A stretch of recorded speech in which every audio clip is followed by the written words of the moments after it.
이 채널은 취미를 즐기는 사람들을 위한 에듀테인먼트 채널이라고도 할 수 있죠. 그래서 이번엔 2025년 마무리로 애니메이션계에 있던 가장 큰 사건, 원인에 관한 이야기를 조금 해보려고 합니다. 왜 한국 극장가에서 애니메이션이 대박이 나는가? 그리고 왜 극장은 다시 표값을 내리는 실험을 하는가? 여러 언론의 기사를 보면 극장이 애니메이션에게 점령당했다는 표현을 쓰는데, 사실 2025년도 박스 오피스를 보면 주토피아2가 1위, 귀멸의 칼날 무한성편이 2위, 체인소맨 레제편이 5위로 이외로 10위권 내에서는 애니메이션은 3편밖에 안 됩니다. 나머지는 전부 실사영화예요. 그런데 왜 언론, 미디어는 점령이라는 표현을 썼는가? 물론 극장영화 팬들에게 애니메이션의 세계나 있는 것은 충격적이긴 하지만 저는 이게 중요한 것을 숨기기 위한 트릭이라고 생각해요. 이 상황을 만든 원인을 숨기기 위해서 말이죠.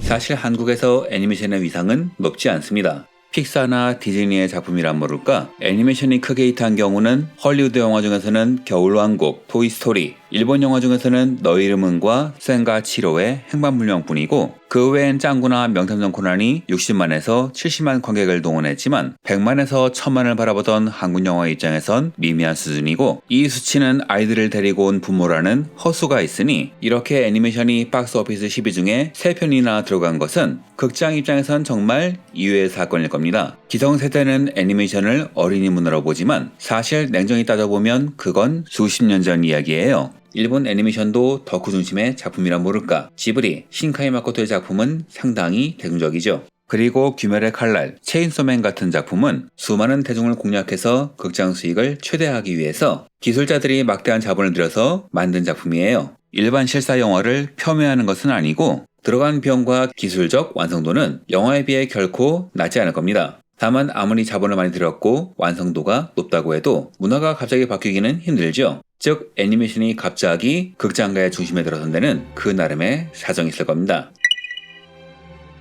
앞서 말씀드렸듯 지금 상황은 애니메이션이 폭발적으로 성장했다기보다는 극장 전략의 실패가 불을 붙인 것에 더 가깝습니다. 극장은 부동산을 임대 또는 구매하여 영화에 관련된 설비를 갖춰야 하고, 이를 만들고 운영하는 비용을 뽑아내기 위해서 영화표만이 아니라 팝콘 같은 먹거리를 팔아야 하지요. 이를 위해선 컬트적인 작품보다는 대중성이 높은 작품을 걸어야 실패 확률이 줄어듭니다. 즉 애니메이션, 특히 일본 애니메이션은 컬트적인 코어한 팬층을 가지고 있었기에 비즈니스 모델에 맞지 않았기에 주력이 될 수 없었던 겁니다. 일본 야노 경제연구소의 2024년 7월 조사에 의하면 일본 내에서 애니메이션을 보는 인구는 약 37%라고 해요. 한국이 같은 해 약 19% 정도니 거의 2배인 셈인가요? 다만 한국의 경우 이것도 많이 올라간 것이고 그 전엔 그보다 더 적었다고 합니다. 즉 최근 몇 년 사이에 급격히 늘어난 것이라 할 수 있죠. 그렇다면 이렇게 바뀌게 된 데에는 어떤 사건이 있었을까요?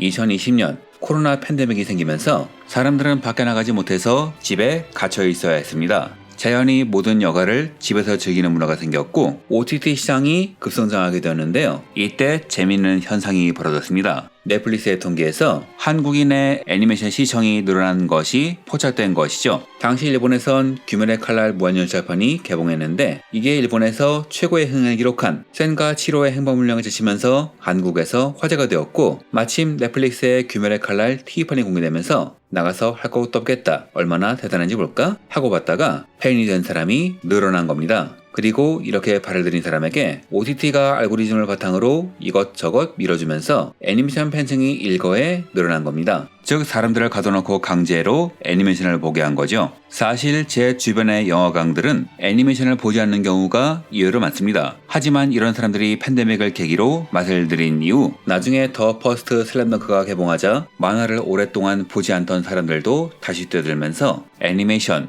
특히 일본 애니메이션의 저변이 커지게 되었죠. 이 과정에서 어느 정도 규모로 팬이 늘어났는지는 알 수 없지만 이후부터 일본 애니메이션의 성적이 눈에 띄게 좋아집니다. 다만 이것이 애니메이션이 극장을 제압한 이유냐 하면은 꼭 그렇지만은 않아요. 그 배경엔 극장에 계산착오가 있었습니다.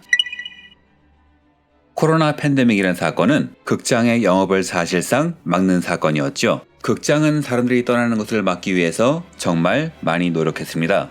비록 줄어들긴 했지만 신작 영화도 꾸준히 상영했고 패왕별이, 영웅 같은 구장 명작도 계속 개봉하면서 어떻게든 영화를 보는 문화를 유지하려고 했죠. 단 저녁에 저 혼자서 영화를 보다 보니 좀 불안했습니다. 영화관이 저 혼자만을 위해서 영화를 틀 수는 없을 테니까요. 그리고 2022년 엔데믹이 선언되면서 사람들이 극장에 갈 수 있게 되자 극장들은 일제히 가격을 올립니다. 마치 서로 합의라도 본 듯 말이죠. 물론 오랜 동안 설비를 거의 놀려두다시피 했으니 그 비용을 뽑아내고 싶은 마음은 충분히 이해가 가지만 문제는 이미 사람들은 집에서 영화를 보는 것도 나름 괜찮다, 꼭 극장에서 안 봐도 된다는 것을 학습해버렸다는 겁니다. 사실 학습 자체만이 문제는 아닙니다. 문제는 사람들이 극장에서 도망가게 만든 데 있죠. 엔데믹이 오자 세계 각국의 극장들은 일제히 가격을 올립니다. 하지만 미국이 약 17.7%, 일본이 약 5%에서 11%였던 데 반해 한국은 약 36%에서 50%를 올려버렸단 말이죠. 즉 인상폭이 너무 컸던 겁니다. 물론 극장의 주머니 사정이 안 좋아진 것은 이해하지만 사실 정말 힘들었던 것은 거대 자본이 아니라 서민이었죠. 많은 가구가 실직, 근로시간 단축으로 인해서 소득이 줄었고 빈부격차가 심해졌고 가계 부채가 늘어났어요. 이런 상황이면 일단 영화값을 동결하거나 일정 기간 동안 이벤트를 내서 사람들을 다시 극장으로 불러 모아야 하는데 극장은 오랫동안 국민 문화였던지라 자신감이 있었던 탓인지 가격을 대폭 인상해버렸고 이러면 영화관에 가볼까 하고 생각했던 사람들도 한 번 더 생각할 수밖에 없어요. 마케팅에는 철칙이 있습니다. 사람이 물건의 가치를 계산하게 하면 실패해요. 그런데 극장은 스스로 이걸 해버린 거죠. 과거엔 데이트하면서 장보러 가면서 들리는 일상 공간이었다면 이젠 극장에서 하는 영화에 그만큼의 가치가 있는지 계산하기도 했습니다. 물론 극장은 이렇게 말하고 싶겠죠. 극장은 화면도 크고 사운드도 좋다. 하지만 어떤 사람들은 집에서 맛있는 걸 먹으면서 다리를 쭉 뻗고 영화를 보는 경험도 중요합니다. 즉 사람들은 양쪽 문화를 비교하기 시작한 겁니다. 이게 균형 붕괴의 계기가 되었죠. 우리나라의 극장은 배급사 역할도 합니다. 수입하는 것만이 아니라 직접 만들어서 수익률을 최대화하지요. 즉 원가가 상대적으로 낮은 국산 영화의 수익률이 높은 건데 그 국산 영화를 만드는 수익의 원동력이 바로 극장 수입입니다. 그런데 극장에 오는 사람들이 줄어드니 투자도 줄어들고 여기에 넷플릭스, 디즈니 플러스 같은 OTT가 한국 배우와 감독을 영입해서 오리지널 콘텐츠를 만들면서 한국 영화의 인재와 자본이 극장이 아닌 OTT로 흘러가기 시작했고 본영화가 줄어드니 관객은 더 안 오는 악순환의 고리가 완성된 것이죠. 그리고 그 빈틈을 거대 자본을 들인 우수한 애니메이션이 치고 들어온 겁니다. 지금 극장에 가는 사람들은 예전처럼 단순히 여가 시간을 때우기 위해서가 아니라 반드시 극장에 가야 할 이유를 찾은 사람, 동기를 가진 팬덤입니다. 아바타같이 극장이 아니면 절대 할 수 없는 경험을 하겠다는 동기, 내 최애 캐릭터를 큰 화면에서 보고 특전 굿즈를 받겠다는 동기, 이런 강력한 동기를 가진 사람들은 15,000원이 아깝지 않습니다. 그래서 오래 살아남은 영화는 정말 잘 만들면서 대중적이거나 혹은 확실한 팬덤을 갖춘 영화인 겁니다. 실사 영화 좀비 딸이 배우의 팬덤과 웹툰 원작의 팬덤을 바탕으로 500만 관객을 넘겼단 말이죠.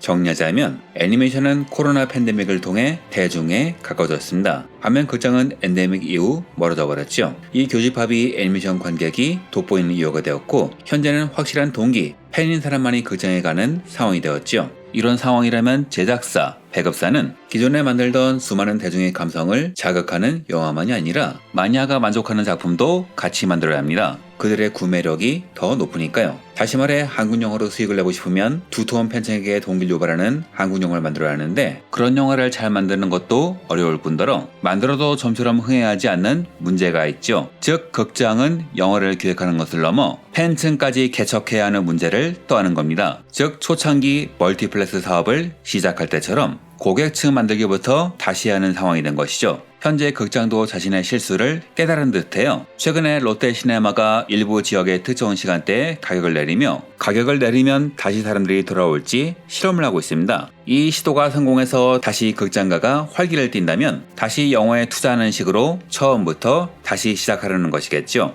저는 나름 합리적인 시도라고 봅니다. 다만 높은 곳까지 올라갔다 중간부터 다시 시작하는 극장은 앞으로 고생을 많이 할 것 같네요. 여하튼 내년에도 좋은 영화, 애니메이션을 극장에서 볼 수 있으면 좋겠습니다. 한 해 마무리 잘하시고 내년에도 좋은 일 가득하시길 바랍니다.